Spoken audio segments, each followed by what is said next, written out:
On continue autour de l'intelligence artificielle, on en parle beaucoup, et donc une présentation assurée par Clément Alain de l'Institut de l'élevage et Vincent Lefer, la de Eliance, sur en quoi l'intelligence artificielle peut modifier la recherche en élevage et aussi les services adressés aux éleveurs. Donc vous avez la parole. Ok, merci André, et puis bonjour à tout le monde. Donc, aujourd'hui, on va vous parler d'un sujet avec Vincent qui nourrit pas mal de fantasmes et aussi qui apporte des promesses, évidemment, pour l'avenir. L'idée de notre présentation, qui est peut-être un peu moins technique que ce qu'on a vu avant, c'est de démystifier, je pense, le sujet, de discuter aussi des promesses qui sont possibles, qui sont apportées par cette intelligence artificielle. Et puis, j'espère que là, on aura un peu plus de questions que les présentations précédentes. Alors, déjà, si on repart de la définition de l'intelligence artificielle, si on demande à ChatGPT, puisque c'est un outil à la mode, il nous dit que l'intelligence artificielle, c'est un ensemble de techniques permettant de réaliser des tâches qui requièrent habituellement des facultés cognitives humaines. Ces tâches incluent notamment l'apprentissage, le raisonnement, la perception, la compréhension du langage naturel, ainsi que la prise de décision. Alors, c'est une définition qui est assez globale, c'est aussi une définition qui est très moderne, parce qu'en fait, si on repart un peu dans le passé, on se rend compte que de tout temps, les humains, ils ont fait de l'intelligence artificielle, ils ont toujours essayé de faciliter leur vie et de remplacer leurs propres capacités cognitives par des outils qui les aidaient au quotidien. Je ne remonte pas très loin, mais ici sur la photo, donc c'est une machine à calculer qui a été inventée dans les années 1600 par Pascal, donc elle s'appelait la Pascaline, et avec un jeu d'engrenage extrêmement complexe, elle permettait de faire en quelques secondes des calculs qu'un humain peut faire en quelques minutes. Et j'aurais pu remonter 500 ans avant Jésus-Christ avec le boulier chinois, qui était déjà finalement des premiers exemples d'IA. Et tout ça pour vous dire que finalement, pour l'IA, il n'y avait pas forcément besoin d'électronique, d'informatique, puisque la notion d'IA, elle était inventée en 1957, je crois, ou 56, lors d'une conférence aux États-Unis où des mathématiciens ont commencé à définir finalement les notions de réseau de neurones. Et tout ce qui est utilisé aujourd'hui dans l'IA, ça a été inventé il y a très longtemps.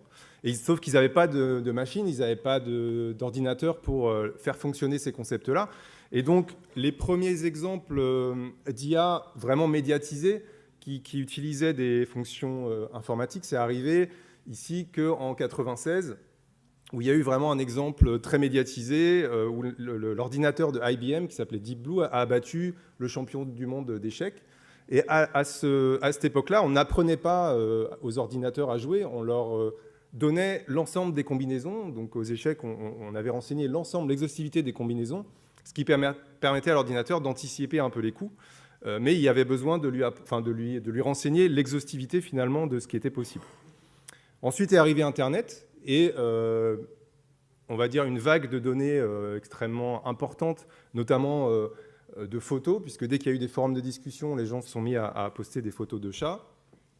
Et donc, les premiers exemples d'utilisation de l'IA, c'était sur les chats, donc la reconnaissance du chat sur une image, grâce aux forums de discussion et au fait qu'ils ont été inondés de photos de chats, étiquetées, disant « ça, ceci est un chat ». Donc là, on a eu les premiers modèles de machine learning. Ensuite, on fait un petit bond là dans le temps, on arrive en 2016, où l'ordinateur de Google, qui s'appelle DeepMind, a battu le champion du monde de jeu de Go. Le jeu de Go étant beaucoup plus compliqué que les échecs, parce qu'il y a presque une infinité de coups possibles, et donc c'est impossible de renseigner l'ensemble des coups du jeu de Go. Et donc là, ils ont réussi à entraîner l'ordinateur en jouant contre un autre ordinateur pour simuler des millions et des millions de parties et lui apprendre finalement à réagir par rapport à un adversaire. Donc là, il y a eu vraiment un bond important. Et puis ensuite, vous connaissez ces exemples-là qui sont un peu médiatisés, les voitures autonomes, la robotique. Et dernièrement, c'est aussi ce dont Vincent vous parlera tout à l'heure, l'IA générative, qui, elle, donc là, l'exemple en question, c'est donc l'IA qui s'appelle Midjourney, qui avait gagné un concours d'art, sans avertir le jury que c'était de l'IA qui avait créé ce tableau. Voilà, donc générer une œuvre d'art à partir disons, d'une immense base de données d'images existantes. Si j'ai fait cette intro un peu longue sur le sujet, c'est qu'il y avait quelques messages que je voulais que vous reteniez. Un, pour faire de l'IA, il faut de l'intelligence humaine, c'est indispensable. Et tous ces exemples-là, derrière, il y a de la mécanique, il y a de la robotique, il y a des algorithmes, tout ça qui ont été créés par des humains à la base et des connaissances humaines. Et puis surtout aussi que c'est quelque chose de très divers, avec à la fois de la robotique, à la fois de l'IA générative, on va en parler, des algorithmes, des modèles, etc., etc. Donc ça, c'était assez général. Si maintenant, je me projette plutôt sur la partie élevage, je ne vais pas détailler la frise qui est là, la frise chronologique, mais ce que je voulais vous dire, c'est qu'on parle beaucoup d'IA aujourd'hui, vous voyez sur la dernière partie, entre 2020 et 2030, parce que ça apparaît aujourd'hui, parce qu'on voit sur le marché apparaître des outils qui permettent de reconnaître une vache sur une vidéo et de dire si elle est debout ou couchée, si elle est malade ou pas, etc. Mais en fait, on se rend compte que c'est bien plus ancien. Et les premiers outils de monitoring, par exemple les compteurs à lait électroniques ou les podomètres pour détecter les chaleurs, ça a été inventé dans les années 80 par les Israéliens. On les utilise toujours aujourd'hui beaucoup plus massivement, mais ça date de cette époque-là. Les robots de traite, c'est dans les années 90. Les applications, les outils d'aide à la décision, c'est dans les années 2000. Et l'explosion des capteurs en élevage embarqués, c'est dans les années plutôt 2010. Aujourd'hui, il y a quasiment la moitié des éleveurs laitiers qui sont équipés de systèmes pour détecter les chaleurs. Donc, on voit que c'est quelque chose qui a vraiment explosé. La grosse nouveauté, et ce pourquoi on en parle beaucoup et pourquoi le terme intelligence artificielle il est arrivé dans les bouches de tout le monde, c'est qu'il y a une nouveauté qui est l'IA générative. Et ça me permet de repréciser un peu les types d'IA qui nous intéressent ici. Il y en a sûrement d'autres. Je ne suis pas exhaustif là, mais on distingue l'IA prédictive. Donc l'IA prédictive, c'est celle qu'on utilise déjà depuis nous plusieurs années, qui consiste à prédire des événements futurs à partir de données historiques. Un exemple très basique que je pourrais donner, c'est je vais prédire la météo de la semaine prochaine en connaissant la météo des 20 dernières années plus celle des 2 dernières semaines, et grâce à des modèles d'IA, pouvoir prédire ce qui va se passer prochainement. L'IA générative, elle fonctionne différemment. Elle est capable de générer quelque chose de nouveau, par exemple du texte, une image, du son, du code, à partir de données existantes. Et donc, elle va aller chercher dans des bases de données immenses. En ce moment, on voit, je ne sais pas si vous avez dû voir, avec les nouveaux modèles de production d'images de ChatGPT, des images basées sur la thématique Studio Ghibli, là, donc des mangas. Tout le monde se fait son image avec ce style-là. Eh ben, ils sont allés... je dirais piller, c'est le terme, je pense, sur Internet, les millions d'images Studio Ghibli pour en inventer des nouvelles basées sur une commande qu'on lui demande. Voilà, donc il y a ces deux types d'IA-là, et Vincent précisera après, finalement, les applications plutôt sur l'IA générative, sur de la prospection. Sur l'IA prédictive, comme je le disais, on en fait déjà depuis un petit moment. Ici, c'est un exemple d'un projet dont je pense certains d'entre vous ont entendu parler, qu'on a en partenariat avec Eliance et avec Race de France, qui s'appelle Phéno 3D et qui vise, à partir d'une image d'un bovin en 3D qu'on a scanné, de prédire son poids et ses caractéristiques morphologiques. Et pour faire ça, on utilise de l'intelligence artificielle prédictive, d'abord pour identifier sur l'animal des zones d'intérêt qui sont symbolisées là par des bandes de couleurs, pour mesurer sa hauteur au garrot, la largeur des hanches, le tour de poitrine, etc. Et ensuite, des modèles de ce qu'on appelle machine learning pour lui apprendre à prédire le poids de l'animal à partir de ces caractéristiques-là. Donc là, aujourd'hui, par exemple, on arrive à des précisions, enfin des niveaux d'erreur de 4% sur le poids, avec simplement l'image 3D à la base. D'autres exemples dont vous avez peut-être aussi entendu parler, un projet qui s'appelle Bebop, qui était porté par le service BEST chez nous, qui vise à partir d'une image de caméra de surveillance à déjà localiser l'animal sur l'image et à prédire ce qu'il est en train de faire, est-ce qu'il est en train de manger, de boire, est-ce qu'il est debout, couché, pour derrière détecter des problèmes de santé ou de bien-être. Et puis un exemple plus simple qui date déjà d'il y a 10 ans, où là on ne faisait pas vraiment d'IA, mais l'objectif c'était de savoir si l'animal broute ou s'il ne broute pas à partir d'un capteur qu'on avait bricolé nous-mêmes, qu'on mettait autour du cou, et à partir du signal du capteur, déterminer est-ce que l'animal broute ou pas. Là, on avait des méthodes très classiques statistiques, c'est-à-dire si le signal du capteur était au-delà d'un seuil, on disait « OK, il broute ». Aujourd'hui, 10 ans plus tard, on ferait totalement différemment, c'est-à-dire qu'on utiliserait vraiment du machine learning pour pour créer ces informations-là. Et c'est d'ailleurs ce qu'on fait aujourd'hui avec des nouveaux projets. Là, on a un nouveau projet sur la détection de l'agnelage chez les brebis. On va utiliser du machine learning à partir de capteurs pour détecter ces événements. Voilà, tout ça pour vous dire, et je laisse la main ensuite à Vincent, qu'on applique l'IA prédictive sur une grande gamme de solutions, que ce soit sur de l'imagerie 3D, sur l'imagerie 2D, sur des capteurs, et aussi sur de la donnée existante. Oui, merci Clément, et bonjour à tous. Effectivement, nous aussi chez Alliance, on réalise de l'IA, et puis depuis un moment. De l'IA prédictive, notamment sur la partie prédiction de production laitière. Donc c'est un service qu'on met en marché auprès des organisations de producteurs et des coopératives. Donc en combinant des données de contrôle de performance qu'on stocke nous depuis des années, et puis les données qui sont livrées par la laiterie, on met ça dans un modèle d'intelligence artificielle, de machine learning qu'on a entraîné sur ces données pour prédire les productions laitières sur 12 mois et leur permettre notamment de mieux négocier leur volume laitier face à leurs acheteurs. En fait, concrètement, ces modèles-là fonctionnent en entraînant les modélisations sur les données. Et puis, chaque mois, avec les données qui sont reçues, en fait, on ajuste les paramètres de ces modèles. Et c'est là, en fait, que les data scientists agissent aussi pour ajuster ces modélisations et regarder chaque mois si les prédictions sont conformes à la réalité de ce qui se passe sur le terrain. Et pour vous situer un peu sur la puissance de ces modèles, nous, aujourd'hui, sur des modèles de prédiction sur la production laitière, on a un écart de 1 à 1,5% avec la réalité. Alors, ça peut vous sembler pas grand-chose, mais on travaille avec des acteurs qui mettent en marché des millions de litres de lait. Donc, même 1%, c'est des modèles qu'on essaie de faire progresser de plus en plus, parce que même 1%, ça fait beaucoup quand on parle de millions de litres de lait. Clément a reprécisé la définition de l'IA générative. La question que vous pouvez vous poser en voyant ce qu'on a vu tout à l'heure sur la frise, c'est pourquoi ça arrive maintenant. Déjà, on a une puissance de calcul sur les serveurs qui ne fait que de se développer depuis des années. Et puis, il y a un petit truc qui est arrivé dans nos vies il y a quelques temps, on appelle ça Internet, qui permet en fait de dynamiser les flux de données. Donc on a une disponibilité de données qui est massive, et l'arrivée aussi des réseaux sociaux et des gros agrégateurs de données tels que Google permet que les données soient facilement disponibles. On a aussi des avancées algorithmiques autour de ChatGPT, etc. Les modélisations qui sont utilisées ont progressé. Et puis, on a une amélioration des infrastructures cloud. Je ne sais pas si, par curiosité, vous avez déjà essayé d'aller prendre un serveur chez AWS ou chez Google, mais c'est trivialement simple et ça vous prend à peu près 5 minutes et vous louez un serveur qui est hébergé ou en France ou en Californie.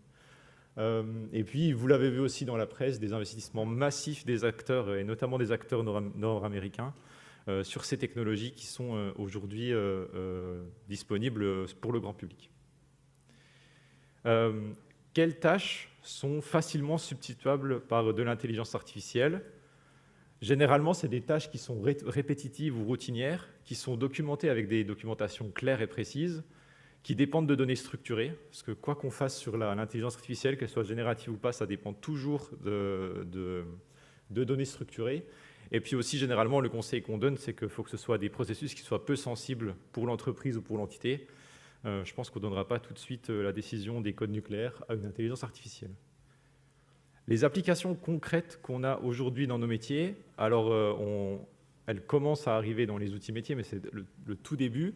Par contre, on voit déjà qu'un certain nombre de services communication se sont servis de ces intelligences artificielles pour communiquer plus simplement. Et puis aussi, les équipes en interne des entreprises utilisent l'intelligence artificielle générative pour faire de la correction de code quand ils sont informaticiens, résumer de longs textes, réaliser de la traduction. Voilà, les illustrations, je vous les ai montrées. Et puis l'intelligence artificielle générative sert aussi parfois pour essayer de créer des concepts de logos ou de choses comme ça qui permettent d'aller plus vite. La question qu'on peut se poser aussi, c'est est-ce que l'intelligence artificielle générative remplacera les conseillers d'élevage, les conseillers de services, de conseillers et services en élevage?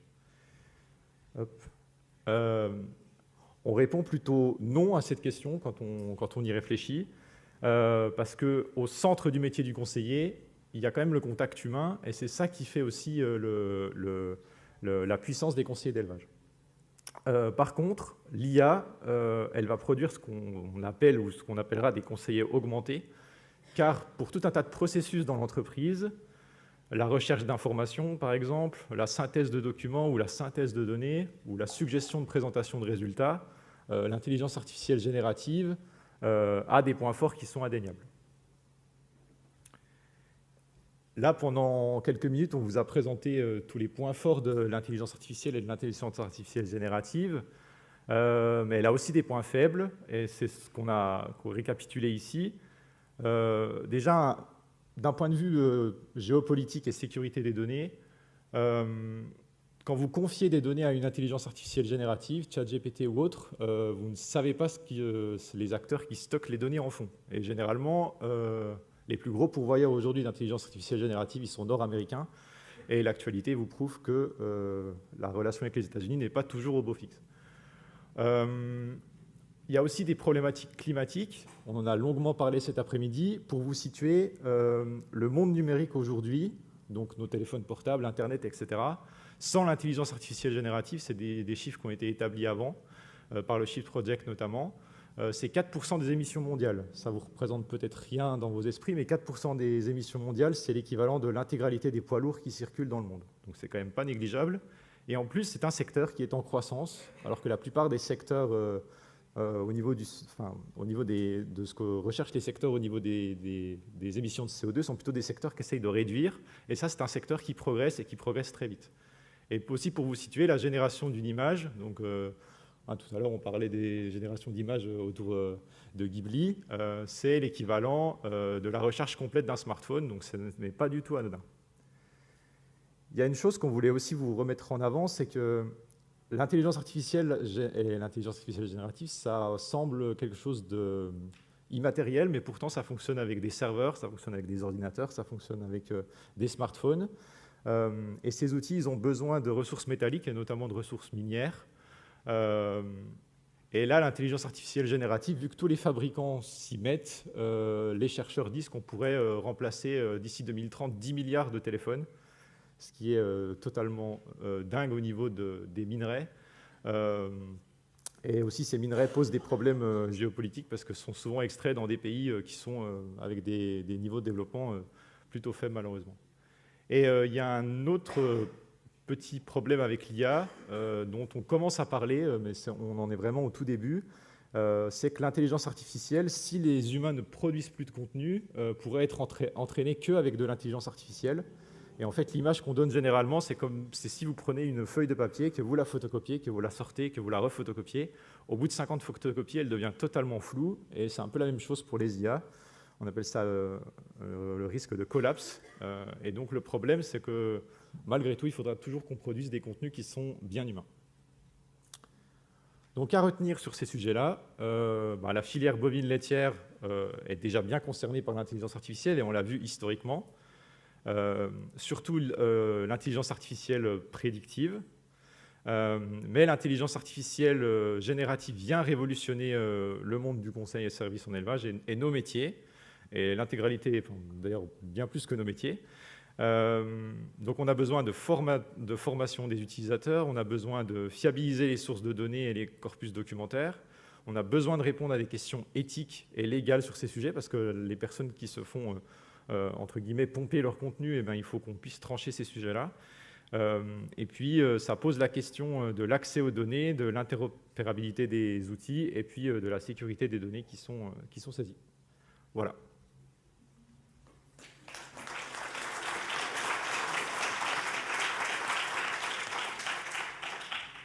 Merci à vous deux. Alors, dans votre présentation, on voit l'utilité ou ce que ça a apporté, l'intelligence artificielle.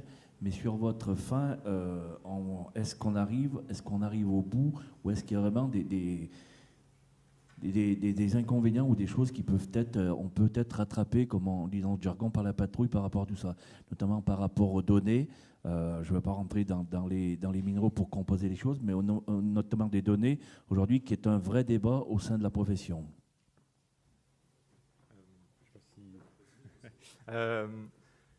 Il y a quelque chose de certain, c'est que si on veut progresser sur l'IA et l'IA générative, c'est qu'il faut que les données circulent entre les acteurs.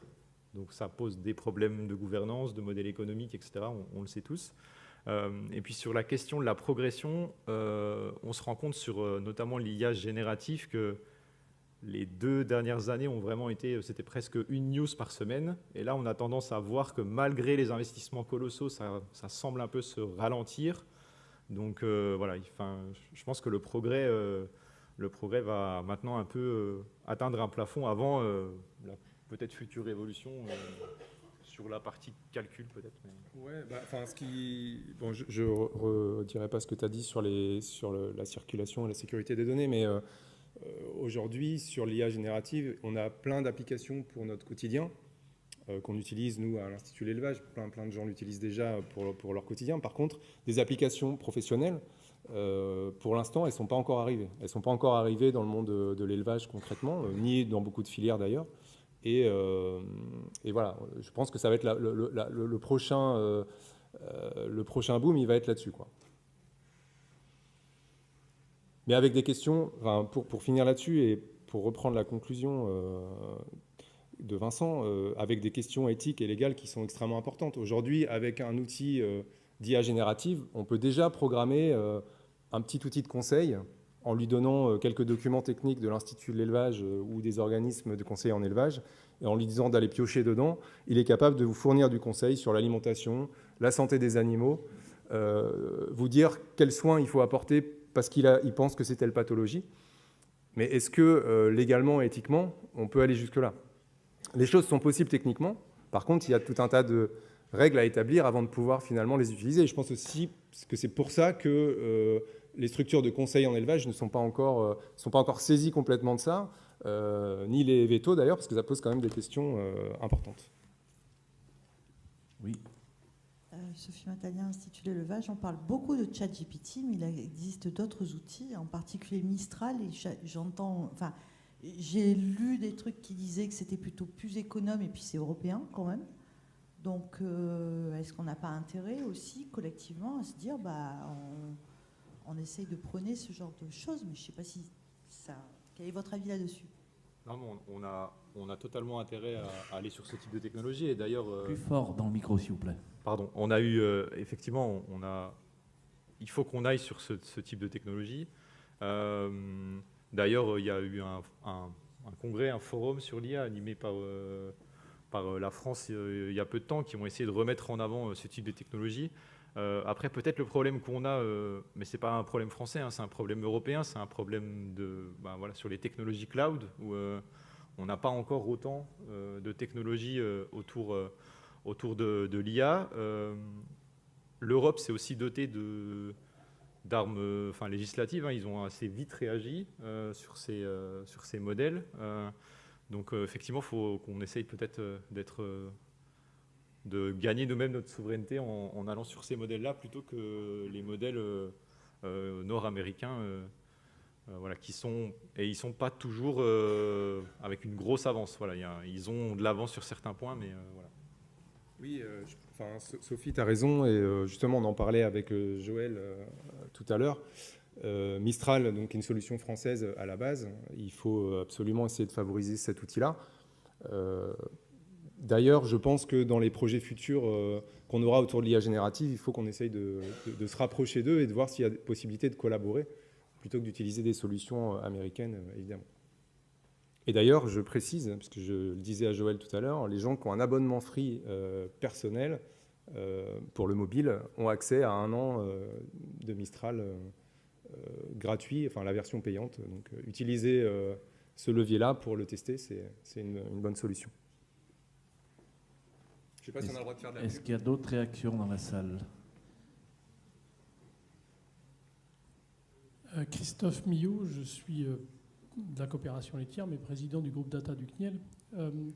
Je pense que l'IA pourrait peut-être freiner, vous allez me répondre oui ou non, et puis si mon idée peut être reprise, mais on s'aperçoit que l'IA, à un moment donné, elle va freiner parce que les données ne circulent pas, et vous l'avez dit.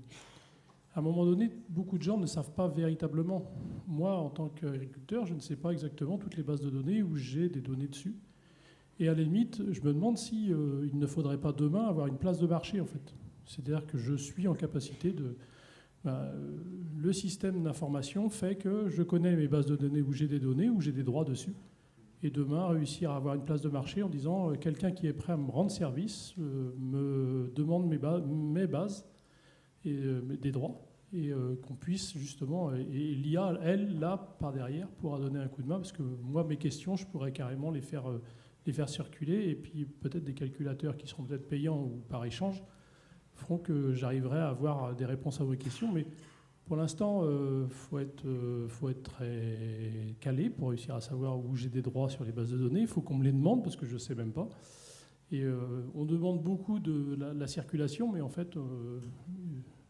Pour que les choses se vendent, la plupart du temps, dans le temps, on a fait une place de marché à côté de l'église. C'est comme ça que ça a réussi à se vendre. Et puis on a vu les supermarchés, on a vu maintenant les places de marché digitales. Mais je pense que pour la donnée, est-ce que vous ne voyez pas justement cette façon de faire ?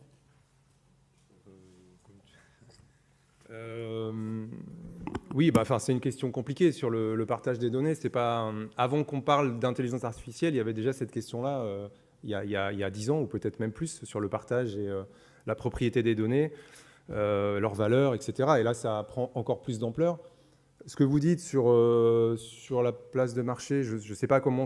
Oui, je ne saurais pas trop répondre à cette question. Il y a des initiatives aussi où carrément les données sont en open source. Alors, c'est plutôt dans le monde de la recherche, ça, pas des données privées, je dirais, où les gens partagent des données de capteurs ou d'images qui sont étiquetées, c'est-à-dire qui sont associées à une référence, pour que ça puisse être utilisé par une communauté et servir à tout le monde. Ça peut être une réponse. Après, sur la question de la propriété et la sécurisation des données, tout le monde a intérêt à ce qu'on discute de ça. Même l'Institut de l'élevage et INRAE, parce qu'aujourd'hui, nous, on produit un document technique sur l'utilisation du bovaer pour réduire les émissions de méthane, par exemple.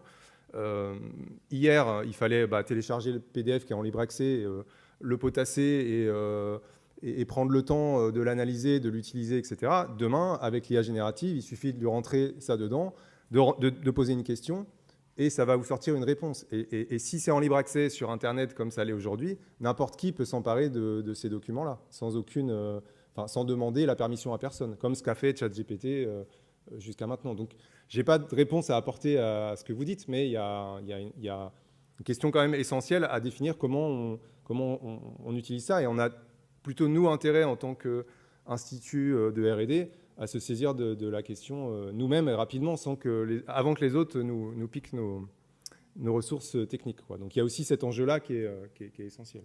Et c'est vrai aussi pour les éleveurs. J'ajoute juste un tout petit élément qu'on a tendance à oublier, c'est que dans le milieu agricole et dans le milieu notamment laitier, on a déjà des bases de données structurées pour une grande partie nationale, etc. Et c'est une chance pour nos filières, parce que quand vous allez dans d'autres milieux industriels, etc., notamment, c'est pas toujours le cas, quoi. Donc on part déjà avec une base qui est intéressante et qui est forte.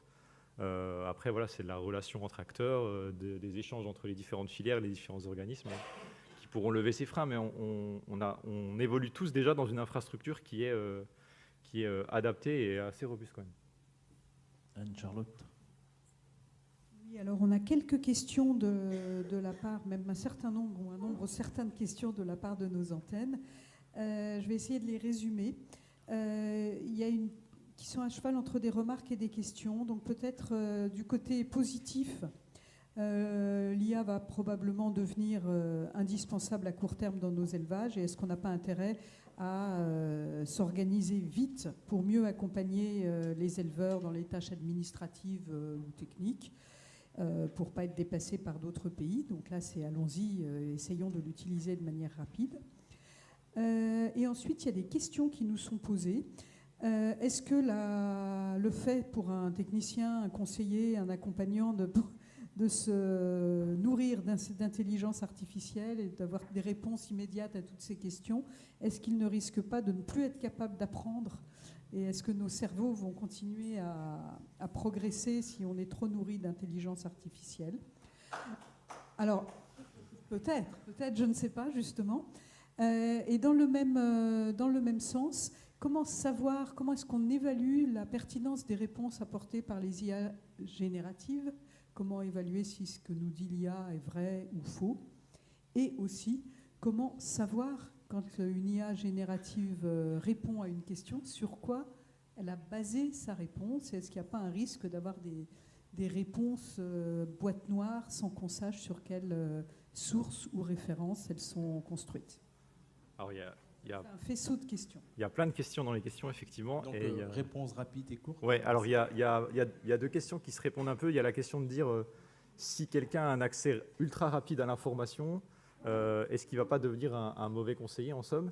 Et la question juste après, c'est comment mesurer la pertinence des réponses. Et ben, en fait, vous répondez à la question en la posant. En fait, c'est que la pertinence de l'information, du conseil donné, il ne sera pas forcément dans la rapidité d'aller chercher l'information, mais dans la pertinence du jugement qu'il aura sur l'information. Et pour la deuxième question qui est sur la boîte noire, oui, il y a des risques que les réponses soient des boîtes noires. Et ça rejoint aussi le commentaire de tout à l'heure sur est-ce qu'on ne peut pas utiliser Mistral plutôt que d'autres types de modèles, ou est-ce qu'on ne peut pas en faire des modèles à façon, quoi. Ouais, voilà. Quand il répond, on peut lui demander où est-ce qu'il est allé chercher ça. On disait que on peut demander les références quand on demande les réponses. Après, cet aspect boîte noire, de toute façon, si on n'est pas le porteur du projet d'intelligence artificielle spécifique, on a cet aspect boîte noire, on ne peut pas s'en défaire. Voilà, merci. Merci beaucoup aux deux intervenants.